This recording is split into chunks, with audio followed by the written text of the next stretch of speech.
अब मैं जो कथा प्रारंभ कर रहा हूं, अब जाकर के मैं राम कथा प्रारंभ, क्योंकि हरि अनंत हरि कथा अनंता गावे सुनाई वेद श्रुति संता। इसको झांसी छेड़ो, एक शब्द पे बोलने लग जाओ तो मैं 9 दिन तक बोलता ही रहूं, एक पे पर्याप्त है। मैं कभी कभी सोचता हूँ कि कथा का क्या होगा, तो 4 ही पन्ने हुए, लेकिन ये होगी कथा वो होगी जो आपकी है। राम कथा फिर तुम करना, मैं तो आपकी कथा कर देता हूं, क्योंकि आपको आपकी कथा समझ में आ जाएगी तो फिर पता चलेगा कि मैं खुद खुदा हूं। आप आपकी मस्ती में एक बार ढूंढ करके देखो, आपकी मस्ती में जब अमृत की प्राप्ति होगी तब रामायण आपके घट से प्रकट होगी। मैं रामायण नहीं सुना सकता, मैं तो आपके घट से रामायण प्रकट करना चाह रहा हूं। आपके घट से प्रकट हो जाएगी, ये रामायण प्रकट हो जाए, तब मेरे राम आपके घट में लीला करेंगे, तब रावण सीता का हरण करेंगे, तब मेरे राम वन वन घूमेंगे, तब वन वन घूमेंगे, तब भक्तों का उद्धार होगा, तब रावण मरेगा, तब दुष्टों का संहार होगा, तब इस कलयुग में राम राज्य आएगा साहब। और जिसके जीवन में राम राज्य आएगा वो वैकुंठ जाएगा, वो वैकुंठ जाएगा, वो वैकुंठ जाएगा। एक और आपकी शंका मैं दूर कर देता हूं कि वैकुंठ कहीं आकाश में बने हुए महल नहीं हो, कहीं समुद्र में बने हुए सोने की द्वारिका नहीं है वैकुंठ। बाबा तुलसीदास जी ने जो स्वर्ग और नरक की जो बात बताई है, आप सुनोगे तो आपके हृदय के कपाट झंझावत झंझारों से जैसे हिलते हैं ना, ऐसे दरवाजे खटखटाएंगे आपके। बाबा तुलसीदास की जो शब्द की जो झकोले हैं शब्द के, ऐसे आते हैं जैसे वाद के झंझावात आते हो साहब। तूफान है एक प्रकार का। रामचरितमानस की चौपाई चौपाई नहीं, एक सुनामी लहर है जिसके दरवाजे पर जाती है, या तो खुल जाएगा नहीं तो उखाड़ फेंकेगी। ऐसी है राम कथा। स्वर्ग नरक के चक्कर में नहीं पड़े आप कि कोई एक बार भागवत में 28 में भागवत कभी कभी करता हूं तो मुझे कभी कभी ऐसा लगता है कि कहीं मैं झूठ तो नहीं बोल रहा हूं। भागवत में एक बहुत बड़ा सत्य है जिसकी वजह से 99 झूठ भी साबित हो जाती है कि ये भी सत्य ही होंगे। 99 झूठ एक बहुत जबरदस्त सत्य है, और वो सत्य है कृष्ण। बाकी बहुत गड़बड़ भी है, बहुत गड़बड़ है। मैंने जो भागवत का अध्ययन किया है, कोई हालांकि मैं राम कथा की सलाह देता हूं, लेकिन कोई कहे कि नहीं गुरुजी भागवत करनी है तो फिर मैं भागवत करता हूं, लेकिन मुझे बड़ा डर लगता है उस चीज से, क्योंकि भागवत में 28 प्रकार के नरक बताए हैं जो मेरे समझ से परे है। ऐसा लगता है कि जैसे कोई बहुत बड़ा झूठ किसी ने लिख दिया हो। रामचरितमानस पढ़ोगे तब आपके हृदय के कपाट खुलेंगे, तब आपको पता चलेगा कि स्वर्ग नरक 28 प्रकार का, अरे स्वर्ग नरक होते ही नहीं है, ये तो बनाए जाते हैं हमारे द्वारा, होते नहीं है। तुम कतरी भक्ति कर लीजिए, तुमको कोई वैकुंठ वैकुंठ नहीं बनेगो मिलेगो। हाँ, तुम चाहो तो वैकुंठ बना सकते हो घर को। और जिस नारी ने और जिस नर ने, हालांकि नर और नारी अलग अलग हो, और ये दोनों एक हो गए ना, ये बहुत बड़ी भूल है। ये तुमने नर नारी का जो बंधन माना है ना, ये तो तुमने बहुत बड़ी गलती कर ली, क्योंकि ये बंधन मानना प्रेम नहीं है, ये बंधन है। और बंधन आदमी को मारता है, प्रेम आदमी को उम्र बढ़ाता है। प्रेम से उम्र बढ़ती है और बंधन से उम्र घटती है। बंधन और प्रेम में रात दिन का अंतर है। मेरी रामचरितमानस प्रेम का सूत्र देती है, मेरी रामचरितमानस करुणा का सूत्र देती है, मेरी रामचरितमानस सत्य का सूत्र देती है। मेरी रामचरितमानस में झूठ का कोई स्थान नहीं है।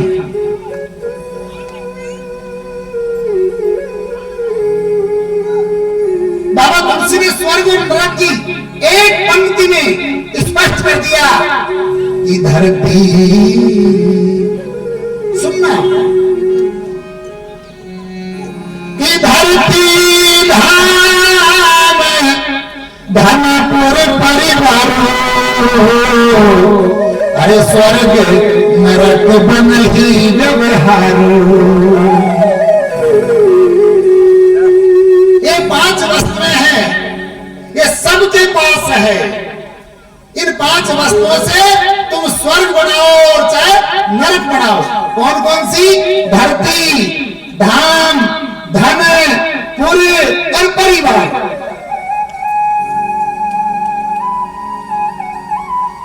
धरती, धाम, धन, पुर, परिवारो। अरे स्वर्ग नरक बनहि व्यवहारो। आपका व्यवहार कैसा है इनके ऊपर डिपेंड करती है ये 5 चीजें। आपका व्यवहार खराब है तो ये 5 चीज नरक बना देगी, और व्यवहार बढ़िया है तो ये 5 चीज स्वर्ग बना देगी। गोविंद मेरो है, गोपाल मेरो है। अब स्वर्ग नरक की आप सोच रहे थे कि अरे अगर यह हो तो ना कहते पैसा आप तक तो खरीद लिया कर लिया करता है।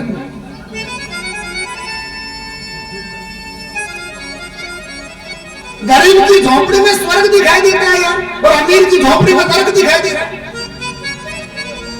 क्यों? क्योंकि बनाने वाला आदमी है। और मैं सत्संग की महिमा अगर कहूं तो अभी मैं आपको सुनाऊंगा, क्योंकि मेरे भोलेनाथ जी कथा में थोड़ी देर में पधारने वाले हैं। और कल शिव विवाह रहेगा। आज मैं कथा का जो अंतिम चरण है वो सती के शरीर छोड़ने तक रहेगा, ठीक है ना? कथा कथा की जगह पे है और सत्संग सत्संग की जगह पे।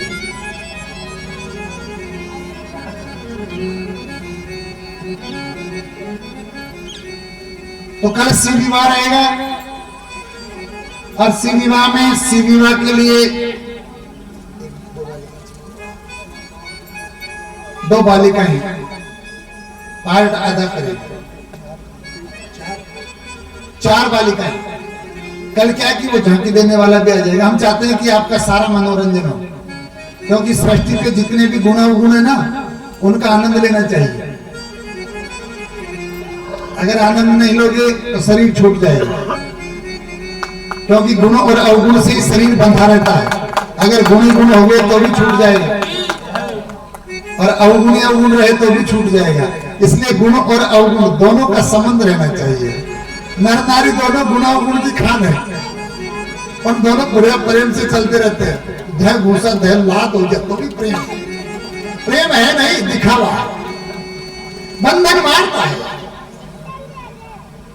और आपने जो गठजोड़ो कर पहलो फेरो तो भी बेटी बाप की, दूसरो फेरो तो भी बेटी, अरे 7वां फेरो अब बेटी दूल्हा।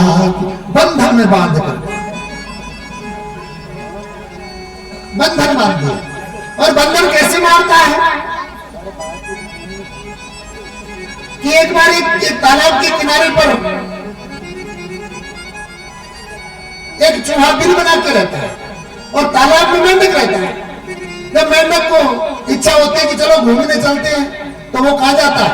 चूहे के पास। दोनों बैठे बैठे बातें करते हैं, यार भाई बढ़िया अपन दोनों एक जगह हो गए, लेकिन है ना तो यार तू है ना बिल में चले जाता है ना, तो फिर मेरे को तेरी बहुत याद आती है, तू बाहर ही नहीं आता है। अब वो टाइम टेलीफोन तो होगा, टेलीफोन होगी तो मेंढक को टेलीफोन को कह लेना दे। तो और चूहा भी कहता कि भैया तू जब पानी में चले जाता है तो मुझे भी तेरी याद आती है। तो उन्होंने कहा कि अपन ऐसा करते हैं, बंधन में बंध जाते हैं। और दोनों बंधन में कैसे बंधे? एक रस्सी लाए, मेंढक की कमर बांधी और चूहे की पूंछ बांधी। हाँ अब बढ़िया, अब अपन जुदा नहीं होंगे, छोड़ेंगे ना हम तेरा साथ साथी, अब जन्म जन्म तक नहीं छोड़। अब हम बंधन में, यही होता है और क्या।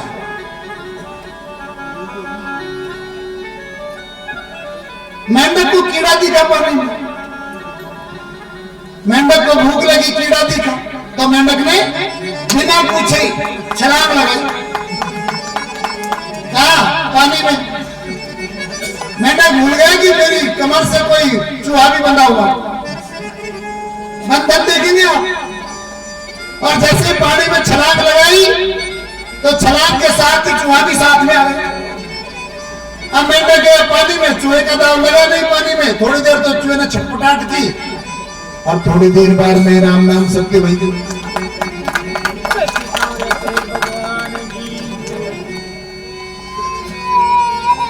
अब थोड़ी देर बाद में मेंढक बाहर आया तो चूहा भी बेचारा बंधा हुआ था, मरा हुआ है बाहर। तो वो बार बार में मेंढक उससे वार्तालाप कन्वर्सेशन करने के लिए उसको टोकता रोकता, लेकिन वो बात नहीं करे। उसने कहा यार भैया कुछ तो बोल। और इतनी देर में आकाश से एक बाज उड़ता हुआ आया, उसने मरा हुआ चूहा देखा, चूहे पे छलांग लगाई, चूहा को उठाया तो मेंढक फिर में साथ आया। बंधन देखेंगे आप जगत को।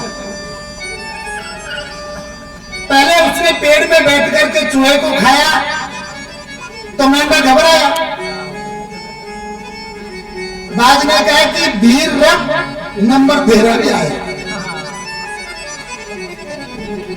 तो मरे हुए तो चूहे को खाया, लेकिन मेंढक को जिंदा को खा लिया। बंधन मरने के बाद भी दुख देता है, जीते जी भी दुख देता है।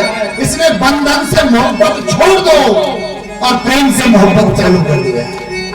प्रेम में कोई शिकायत नहीं होती, बंधन में शिकायत होती है। जहां शिकायत होती है वहां जीवन बर्बाद होता है। इसलिए बंधन से बचें, पति पत्नी बंधन से बचें, प्रेम में बंधे रहें। इसलिए मैं ये प्रेम बढ़ाने के लिए तो आपको मैंने ये गजब का सूत्र दिया है कल। लेकिन तुमको तो प्रेम की जरूरत ही नहीं है, तुम तो बंदूक कंधा पे धर पाकिस्तान की सीमा पर खड़ी कि कद आओगे कद गोली चलाऊं, कद आओगे कद गोली चलाऊं। सुनना पड़ेगा और झुकना पड़ेगा। जो आदमी झुकता नहीं है सावधान हो जाइएगा उस आदमी से। जो पत्नी अपने पति के ढोक नहीं दे सकती, सावधान रहिएगा।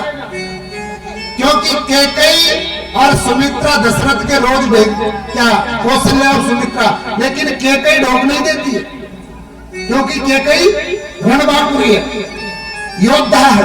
वो कहती है कि मैं दशरथ के बराबर बाण चलाती हूँ, मैं ढोक क्यों दूं, मैं वीरांगना हूं। तो वो ढोक नहीं देती है। और ढोक नहीं देने वाली नारी ने अयोध्या के जीवन काल में जो सूर बोले हैं, कितनी मीठी बोली है। ढोक देने वाली नारी कितनी मीठी बोल जाती है। सुनहु प्राण प्रिय, प्राण प्रिय, प्राण प्रिय, प्राण प्रिय शब्दों का प्रयोग करके भावत जी का अरे देव प्रथम बर भर टीका। प्राण प्रिय कह करके, जो प्राण प्रिय कह देना, अचानक कोई ढोक नहीं दे रहा, अचानक कह दी कि प्राण प्रिय, तो समझ लीजिए कि 15-20 दिन कोई जीवन रही हो।